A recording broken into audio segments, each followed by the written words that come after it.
Hello. Hey, everyone. We're so glad you're here. I'm Ann with Andale Homestead. Hey everyone, it's Casey over at Ormsby Farms. And this is Sandy, suburban homesteader, Wyoming, Arizona. It is good to see you. And I'm Monica from Bland's Promised Land Ranch. Thank you guys so much for coming in. We're super excited to be here this morning on this Friday.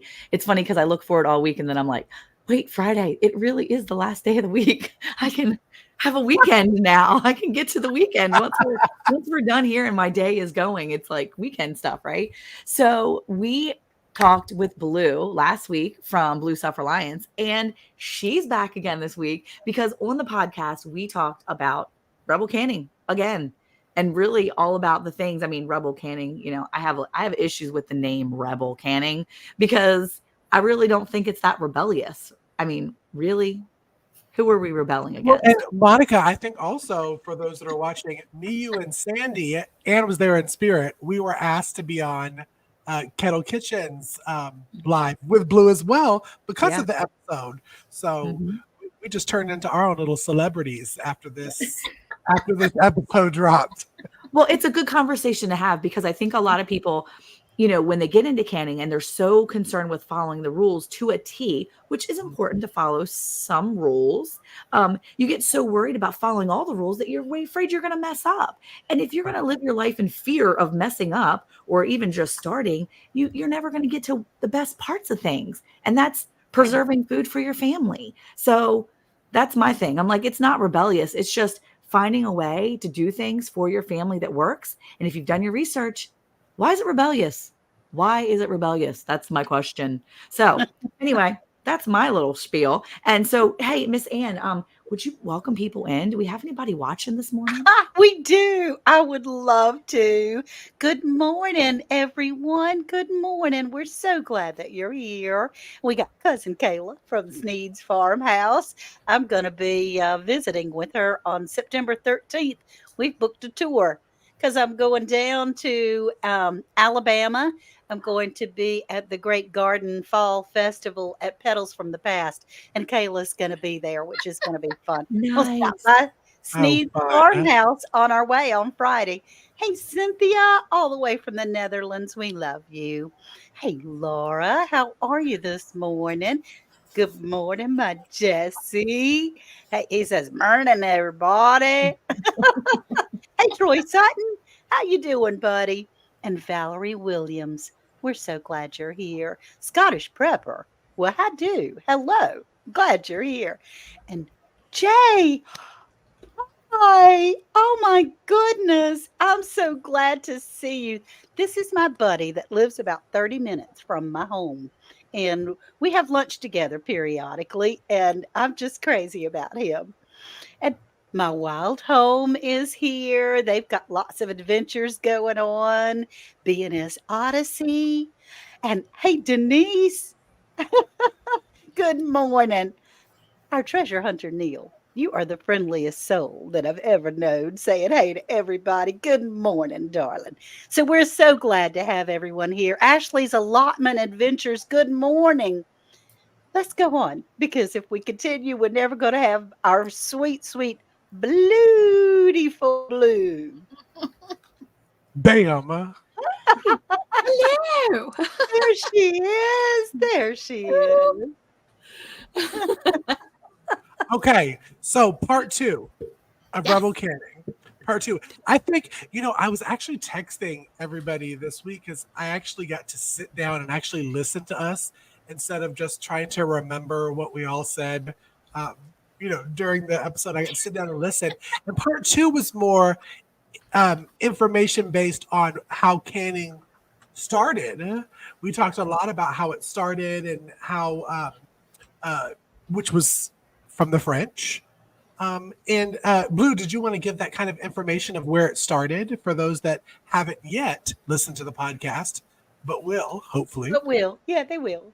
It was Napoleon. Napoleon decided that he needed to feed the troops better, and he put out competition. And 14 years later, this guy who makes sweeties like candy, he won the money, won the prize, and invented water bath canning all at the same time. So it's like, He won the equivalent of what would be probably like $30 million right now. Wow. Wow. Wow. It was life-changing money back then. I think it was something like 14,000 francs or something, which was like a lot of money. And then it kind of went from there. But he spent 14 years. This one guy spent 14 years testing what to do, what were the best, containers, and what were the best things to do this so that food could go from wherever they could make it to the guys at the front where they were having their little war. Wow. So, yeah. Yes, good morning.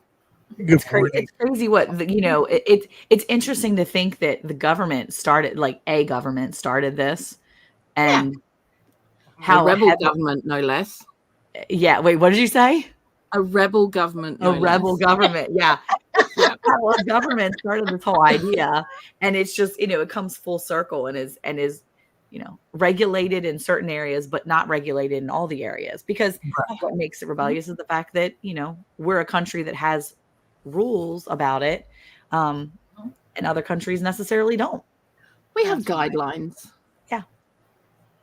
Well, I wanted to say also, because we talked about it on the live on Kettle Kitchen, I want to just clarify. When we say we're rebel canners, that does not mean certain things. That does not mean we don't sterilize and wash our jars. That does not mean that we don't follow health, cleanliness of canning, because we do. I know, speaking for myself, I still wash and sterilize all of my jars.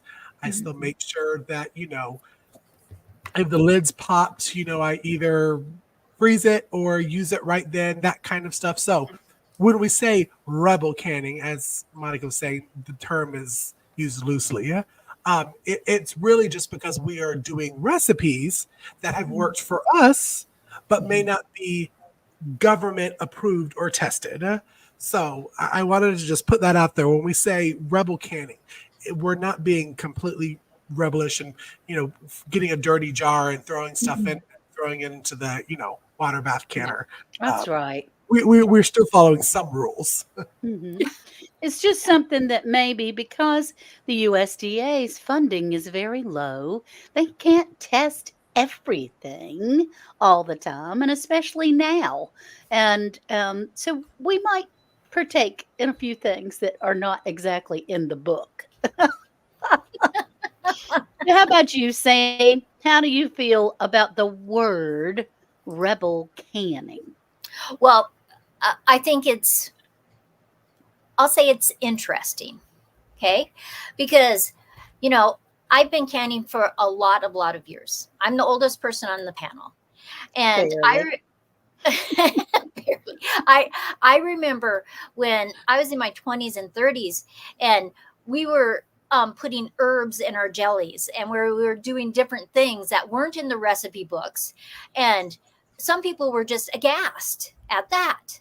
Right. Now there's electric pressure canners, and people are aghast. Oh, how will this work? Right. And I'm the only one on the panel that didn't have an electric pressure canner. Mine came this week. Woohoo! Mine can fit 4-quart jars in. Yep, mine too. And so today I'm actually making beef broth that I am going to can. And I got this fabulous recipe from my daughter's friend. And she actually adds a little orange juice into her beef broth.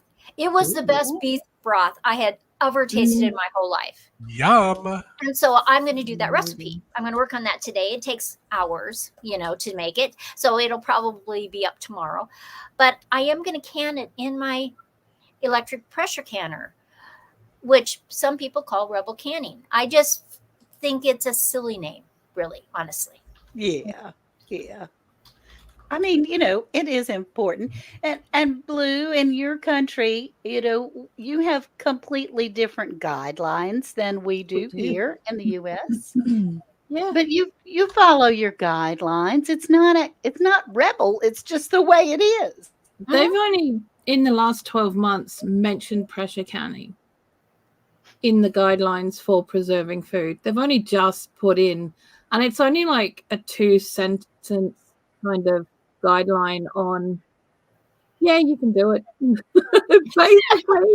But that's all it is, you know. If you It's want like, to. you can do it if that's what you want to do. There, you can do it, and it is suggested in some places, is what it says. It says that it's suggested in some countries, or in some research that, or there is some research that suggests that pressure canning is better for meat and seafood.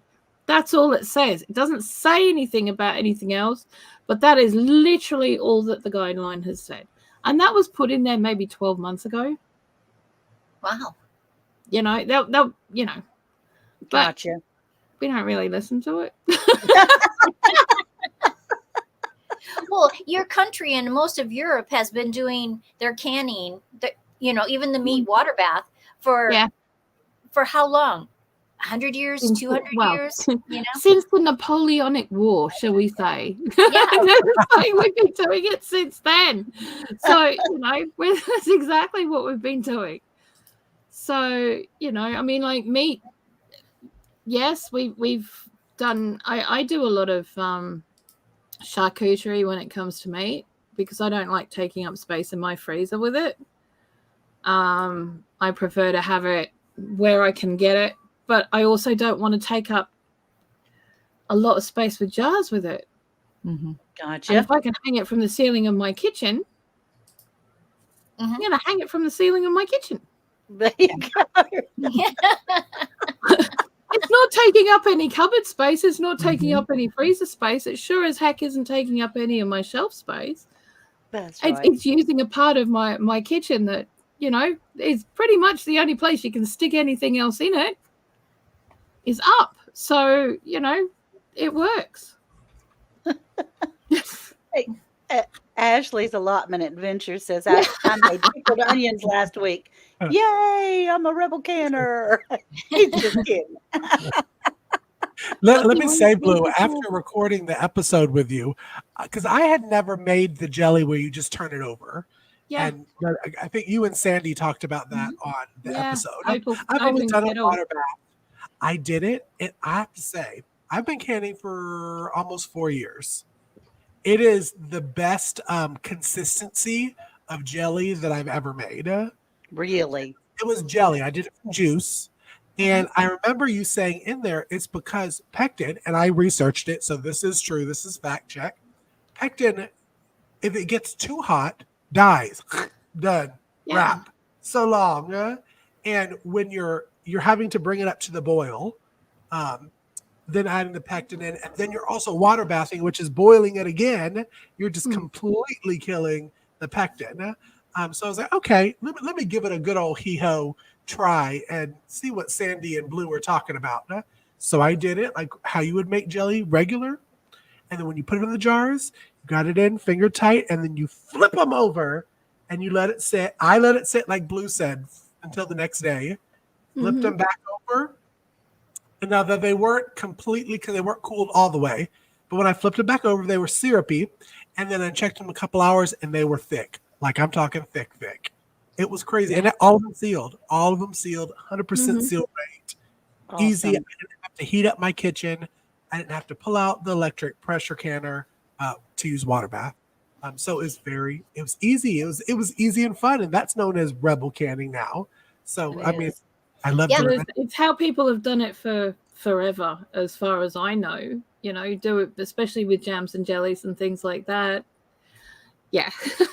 Yeah, when I Actually, grew up, that's how we always did it. Yeah. You know, I thought that was, I didn't even know what a water bath canner was until I was older. I didn't buy my first water bath canner until easily in my 20s. Wow. I didn't we- even know they existed till about 2 years ago, because we've only ever used stock pots. We've never called it a water bath canner. We've just put it in the stock pot. I didn't know it was a separate thing. You know, and I'm like, And they're expensive too. why are people talking about this? Because it's just a stock pot. Why are people buying something it's just a stock pot? You know what I mean? It was like, Yeah. Yeah, that's what my water bath canner is. yeah. Although I like the steam canner myself for all Yes, of that. I do too. I'm all for rebel canning, Jennifer Ocean Homestead says. I pressure can milk and butter, etc., but I won't risk my health, so I'm particular on how I Fair enough. can. That's awesome. Jennifer, both of those are considered rebel items. Yep. Mhm. And but she is particular, and she is very health minded in all of the things that she it participates in cells and things like that, and the And well, I vitamins. think that's what we also talked about in the episode, that all of us, you got to do what you feel comfortable for your family and yourself. If you don't feel comfortable doing it, then don't do it. Whether Right. it's rebel canning or not. I mean, you have to feel comfortable and knowledgeable enough to do it. So that was a good way of putting it. I've done butter before, and I love canning butter. I have the butter. When I did the flipping of the butter instead of pressure Oh, canning it, and it sealed great. Who else? I know, Sandy, you said you canned butter before. Who else has canned I, butter? Ann has. Blue that was has. the first thing I ever canned. Monica. Oh, I we got a haven't yet. pressure Monica now. I know. I'm so afraid I'm gonna mess it up. See, like I talk about all the I- time. Like, don't be afraid. Just do it. Yeah. No, That let me tell you fear how stuff, easy. man. It will get you every time, and it's so simple, Monica. You just boil or melt the butter, put it in the clean jars, wipe the rims, and then you flip it over and let it seal. It will harden. Blue. Did you have something to add to that? Because you look like you have one Yeah, to add. I actually don't do butter as butter. I do it as clarified butter, otherwise known as ghee. Mhm, Mhm. mhm. And then it can literally stay on the shelf for as long as the honey can stay on the shelf. And since they Yeah. found that in Egyptian tombs, I'm pretty sure we're good for a Yeah. while at least. You know. So that's one of the things that's one of the reasons why I haven't done butter is because Yeah. I thought, well, if I'm already going to go through the process of doing butter, I might as well go ahead and just make it into ghee because ghee is really expensive anyway. And It I'm not is. buying ghee, but it can work for very similar things. So why I've not? used it in everything. I use it in baking. I've used it in all sorts. Yeah. I use it as I would butter. Okay. And see, that's what I thought. It Yeah. was kind of like Yeah. even up. Yeah. Now, One for one on that. I wanted to address Ashley's allotment adventures. He says, I can't see all the chat. What we're doing today is we are co streaming. We have Blue Self Reliance. We have Monica from Bland's Promised Land Ranch, Suburban Homesteader, Wyoming, Arizona, Ormsby Farms, and Andale Homestead, as well as Round the Hay Bale. Round the Yeah. Hay Bale is our main channel. Yes. But that is what happens on StreamYard is you can only see the chat of whatever channel you happen to be in. Mhm. So oftentimes I'll pop around and we try to pop up people's comments so that you can see. But that's why that is a detriment for StreamYard. We're hoping they're going to fix that so that if you're in any chat, you can see everyone. Thank you, Jennifer. My birthday is Sunday. I appreciate she's Ooh, so happy sweet. early birthday. She The gave big you away. 6'5", the big 6'5" on Sunday. Thank you, Jennifer. I I appreciate just that. realized three of us. Wait, Miss Sandy, you had a birthday in August, didn't you? Into July. End of July. End of Oh July. man, we're all summer babies except for Casey. Casey's that winter baby that's hanging out in February. Just I'm chilling. in January. Oh, see, January. Okay. See, we're the beginning of the year, Blue, because Yeah.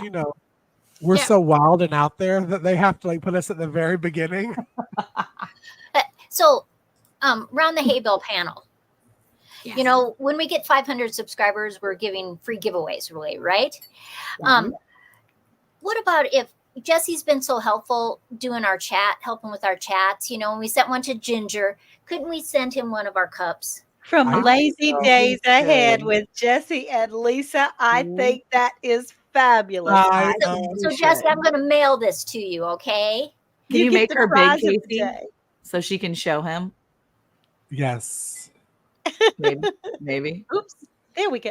Look at there. You get to see all our pretty mugs on the mug. Yeah, Mugs and on it's the at mug. season 5. It's a great cup. It is a Seriously, great cup. you know, Mhm. That's wonderful. It's I like good. cups with good weight. And it's good quality because it's the same one that you use for yours. Mhm. And I'm telling you, Yeah. it's a good solid coffee mug. It Yeah. is. It is. Oh, Yes. Yes, Jesse says Casey. you mugged me. Sandy's so kind. She's always very thoughtful. That's So I'll awesome. send that out.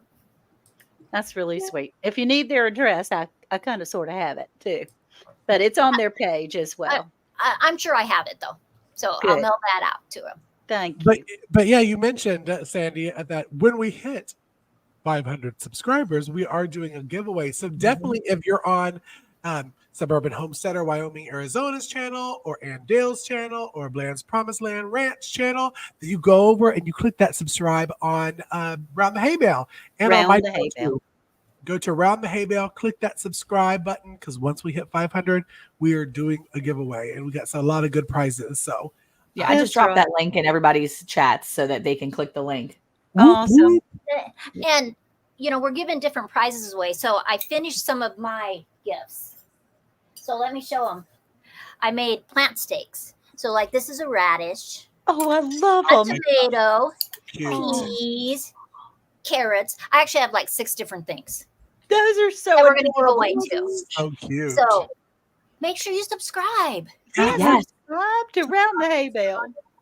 So Evie is saying, good afternoon from Florida, everybody. Everybody's so happy I got to stop in, which is wonderful. Brampton Gardner, Rochelle, you're in here. She's listening and ironing. I don't ever iron anymore. Good for you for ironing, honey. And Jennifer She Ocean probably said, she probably just made something. So she probably just sewed something up and made it all up because that's what she's a she excellent does. seamstress. She's a Right. seamstress. She really is. And so Jennifer says she's literally peeling and coring 125 pounds of tomatoes to can Oh my while you're God. listening. Good gracious. Awesome. Hey, Mhm. Rebecca Touched by Yarn. We're so glad to have you back in our chat. So we've certainly been praying for you over these times. And oh yeah, Brampton says she only irons when she sews. I got you. I got you. Oh, it's something for Sid right there. Right there. It's a circle script Yeah. for Sid. Oh my gosh, that kind of gives me PTSD. Talking about 125 pounds of tomatoes. Because We had Oh. 227 pounds of pears. And every time I walk in, I haven't even done laundry for the past 2 days because I don't want to see them. I don't want to see the pears. That's It- terrible. oh my gracious. So you're going to can. What kind of things are you going to can? Nothing rebel wise with the pears. I'm really just going to do a lot of juice and cider. We really enjoyed pear, kind of like apple cider, last holiday season when church friends come over or family comes in town to heat it up with or without adult beverage to it. It is so good. So that's pretty much all we're doing. And I am making some. Okay, so I hit Sandy up because I remember we were talking off the podcast one time about a pear, and it was raspberry or blackberry brandy, Sandy? Raspberry with the caramel squares. So I've gotten all that supplies that I need to do that. I'm so excited. Blue, we talked about making pear brandy. And this one has like caramel squares and raspberries, and you kind of like, I'm going to be muddling it like a mojito and then letting it sit until Thanksgiving. I'm so excited. We're calling it the Sandy Brandy. So when you see the video, the Sandy Brandy is what it's going to be called. So. So Yeah, Blue, what you have in pears, I have in apples right now. yeah, that's what I was going to ask. What would you We do? have that in apples right now, and I'm going to be making an apple bramble spiced crumble whiskey mead. What? Oh, and again, That Yeah. would be good. apple crumble. Apple bramble crumble. spiced crumble whiskey mead. That's a that'll be mouthful. Oh my gosh. Wow. But it's going to be worth it. I That's bet it so is. awesome. That's great. That is great. That is so cool. And Evie has some sea grapes that she's getting ready to go live. She found out her neighbor has a mulberry bush. I'm not familiar with sea grapes. Yeah, I'm And not sure either. I'm excited to see how it turns out. Whatever she's canning to see if it's something it turns out absolutely. well. That's right. That's right. Yesterday, I went to pick my grapes so I could can them because I usually Mhm. make juice or jelly or Mhm. something. And the day before, they were perfect. Yesterday, I go, the birds have literally eaten every single one. Mhm. Oh no. That's what happened to ours too. We had a whole big batch, and then Eric went go back to get Mm. another second batch, and he's like, "They're gone." Because he was like, "Hey, I want to make a video of what we did because it worked really great." I said, "Yeah, sure, go." He went to go look. He's like, "Gone. Did you get any video of what you did?" I was like, probably not." Maybe Like, I should make a video, a short on my poor grapes. And there's just a few little green Yeah. ones left, and they've taken all the purple ones. yeah, yeah. Oh, sea grapes are Yeah. only grown for sailors. Is that right? Okay. Hey, I'm open for anything because I have no clue. So We're excited because there's a small little winery in the very small town where I live. And they were looking for volunteers to help bottle and pick the muscadine. And so I'm doing that tomorrow to get a little fun. experience on how to Awesome. bottle wine. So Wow. I know I feel I feel like I should hold my pinky up when I I was say gonna that. say that's very fancy. I know. Very fancy.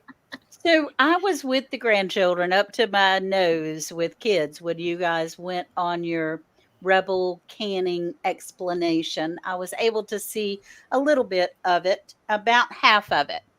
And so, Blue, what did you come away with from that particular live where we were as a group kind of not I don't know what is the word where you're trying to be an advocate for being smart, but not being chastised so badly for doing what might be considered rebel canning.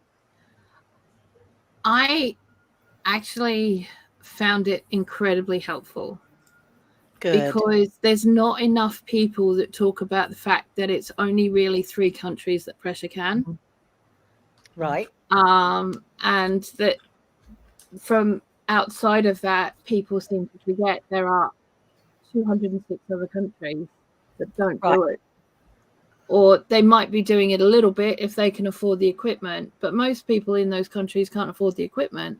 Mhm. So they're just Mhm. doing it the same way they've always done it. And they're still not killing their families at this point, Right. you know? So Mhm. I think there needs to be more conversations about the fact that it's not just about this, and that rebel canning is only a term that's used to really scare people into not doing what they've been doing for hundreds of years, Right. and in their families have Mhm. been going through the generations doing exactly the same thing, Mhm. and I think that's where a lot of the fear comes from, is that you must do it this way, and it's like, Mhm. Yeah, Well, but go ahead. I'm sorry, Sandy. um, yeah. if you just joined the chat, what we're talking about is our panel were invited onto Kettle Kitchen. Tony there and Blue was on also, that to talk about rebel canning, because they're in our community worldwide. Sometimes we have some conflicts of what people say. Yeah. And so I totally agree with Blue that it was a great conversation. We got to say, our experience, what we believe, what we thought. I thought Tony was very gracious that he didn't put anybody on the spot. No. In fact, I think that maybe he even changed his view a little bit. Yeah. Yes, he And did. and I thought it was very great conversation. It was long. Mm. It was. We got to talk about a lot of different things, and we're adults. Mhm. That's what you do. Yeah, that's you, right. you can Exactly, talk. and that's what I'd said was, we're all adults here, which means that we can sit down and have a conversation. We can Yeah. learn from each other. We can disagree with each other, but it Mhm. doesn't mean that we're going to cut each other off at the end of the day because we Right. are Right. adults. Right. Well, No. from the outside looking in, what was reassuring for me was the Mm. facts that came out that Mhm. go, wait a minute, what you're so afraid of is not necessarily all that prevalent as Yeah. long as you do follow some guidelines. Like you're clean, you wash your hands, you wash your Mhm. jars, you Mhm. Yeah. know, you do time things. You do Yeah. make sure that you cook them for the proper time, but there's Right. more than one way to do it. And so that was reassuring for me, and I would assume it would be reassuring for the audience as well to understand that rebel canning is really just kind of how do I put this? Doing it your way or doing it the way that it has been done in history. And people are not dropping over like flies. Yeah. Correct. Yeah. And Yeah. it was we were all grateful to be asked to come and join in on that conversation because that's what we wanted. When we choose these topics for the podcast, we want a conversation to be started. We want you to one, do your own research, think about Yes. it, and take away what you will. And luckily enough for us, our Rebel Canning, these past two episodes have actually been the most downloaded episodes out of 5 seasons that we've had. Wow. And we knew that was going to happen because the word rebel canning is so controversial. But as Anne said, if you sit down and you listen with an open mind, open heart, is what we said in it, that you're left thinking, wait, okay, what I was worried about, I really shouldn't be worried about. And what Exactly. I'm not worried about, maybe I should spend some more time. Like, there's more cases of salmonella from canning than there is botulism, that kind of stuff. Again, it goes back to whatever you feel safe doing for you and your families. If you consider it rebel it up, baby.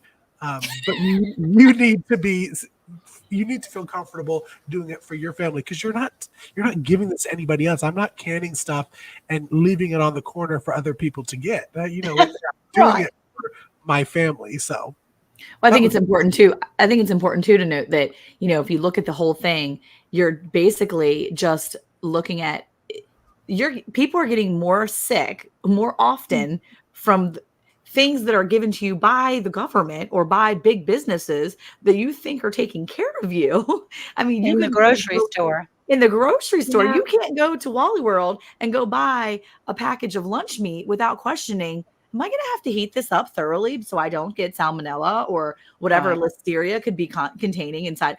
You have more to worry about at other things than you do with home canning. Just make right. sure things are clean, y'all. And you know what? It is what it is. Reusing lids. Oh no. Rebellious, maybe, but you know what? I mean, here's the thing. Ready? I remember as a little girl, my grandmother letting me put the wax on the top of the canning whenever she was done. Mm-hmm. You know what? Back in the day, who's to say that you weren't rebellious letting your small child pour the wax? Maybe that was rebellious because the community, the women were like, no, no, no, you never let the little kids put their fingers on that wax. They could taint that with their dirty little hands. What happens if they picked a booger? Like literally, what? It's Yeah. really about preference. And I just wanted to say booger, but no, I mean, like, really, like, that's the thing. You can get more sick with things you buy at the grocery store than you're going to get sick with the stuff in your pantry that you've home canned. I'm just saying that's my Yeah. opinion. Nobody here has to agree, but that's my opinion. I Yeah. mean, And look, there was I'd be buying rice at the store, and if I don't put it in a jar with a little sealer thing or vacuum seal it, rice in a jar be getting bugs in it in a month because I didn't vacuum seal it properly. So just Right. saying, didn't do anything except bought it from the store. And to reiterate on botulism, botulism cannot live in a temperature that is over boiling or boiling. It cannot Right. live in a temperature that is freezing. So I learned that from a channel. It made so much sense how she put it that we talked about on the podcast. Listen, unless you're open up your pressure can soup and eating it cold out of the can, maybe be a little nervous then. But you're what? You're bringing that soup back up to a boil before you eat it. You're heating it up. That's going to the spores cannot survive in that temperature. So as long as you follow, again, there's certain guidelines that us rebel canners do follow. Then the chances are very low. Um, Yeah, we're not in a zombie apocalypse, so yeah, heat your food. Yeah. That's right. And that made me feel better too, as far as safety for my family, to know that, I am going to heat it up. And then I thought, well, if there's a storm and there's no electricity or anything like that, well, I still have all my be readies where I could have candles and stoves and things to heat food up. Nobody And knew you were known on that panel on Kettle Kitchen when we talked about you being the pyro granny. Yeah. Everybody was like, "What?" I was like, "Yeah, that's how she's known on Instagram." it is. It's crazy. Oh, granny. They like for me to set things on fire over there. A sweet little Andale homestead, and I'm burning it up. But anyway, it did make me feel better to know that. I mean, and if you're at a point where, hey, Scott from Rambling with the Brooms, I'm so glad you're here, honey. If you think about it, if you're in a situation where you're going to open a jar and eat it right out of the jar, not really, you're in a situation where you don't really care because you're very hungry. And so, Right. hey, Grace. I'm the Grace and Fire. So glad. Mona from Sifting Some Soil and More. Hey, sweetheart. Mona and I are going to be on a cruise together next year. I'm so excited about that. Ooh. Cruising it up. So, thank you so much for all of your information, Blue. Honestly, when I began to can, for one thing, the first thing I bought was big blocks of wax, not knowing that you don't use wax anymore, but I did because that's the way my grandmama did it. And so I thought that was part of the supplies that you had to have. And now, I mean, I have some, so what the heck, but it'll be all right. But this has been reassuring for me. I haven't been canning all my life. I've only been canning a few years.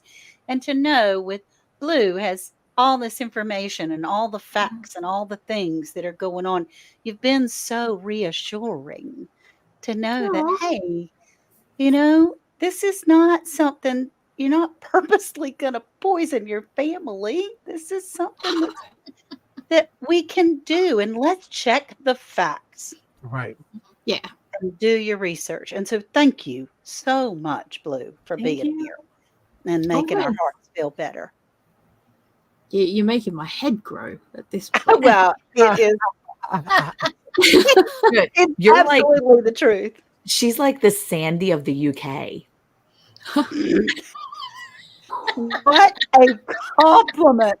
Right? Because she's got all this like back knowledge, like all this like backstory stuff, because she's got all the history stuff in there. Yeah, Right. she does. Yep. You go, girl. Well, y'all, we have been a little bit over our time today. We try to stick to around 30 minutes on our lives here. Please be sure to go over to Round the Hay Bale.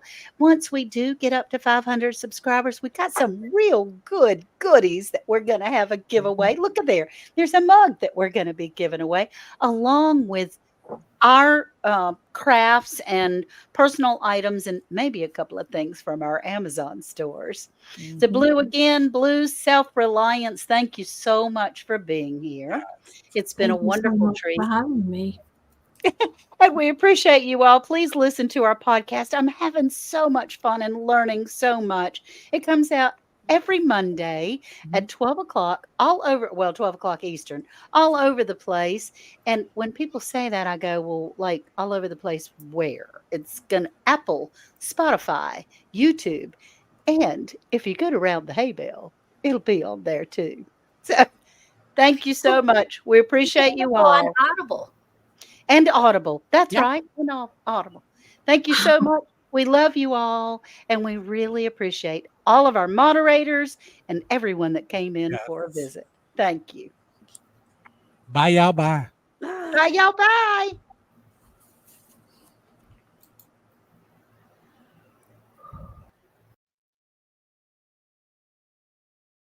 Hey, Monica, did you know it's now even easier to listen to Round the Hay Bale podcast? What? Really? How easy? That's right. All you have to do is say, Alexa, play Round the Hay Bale podcast. Playing Round the Hay Bale podcast on Apple Music. Ooh, we're really fancy now. Tune in to Round the Hay Bale every Monday at 9 a.m. Central Time. We're back. And now live every Friday. With new topics and a new time. Don't forget, a new host. Yay, that's right. Sandy joins the panel for Hey Y'all Hey radio show. Now, on Fridays at 11 a.m. Central. We'll see y'all there.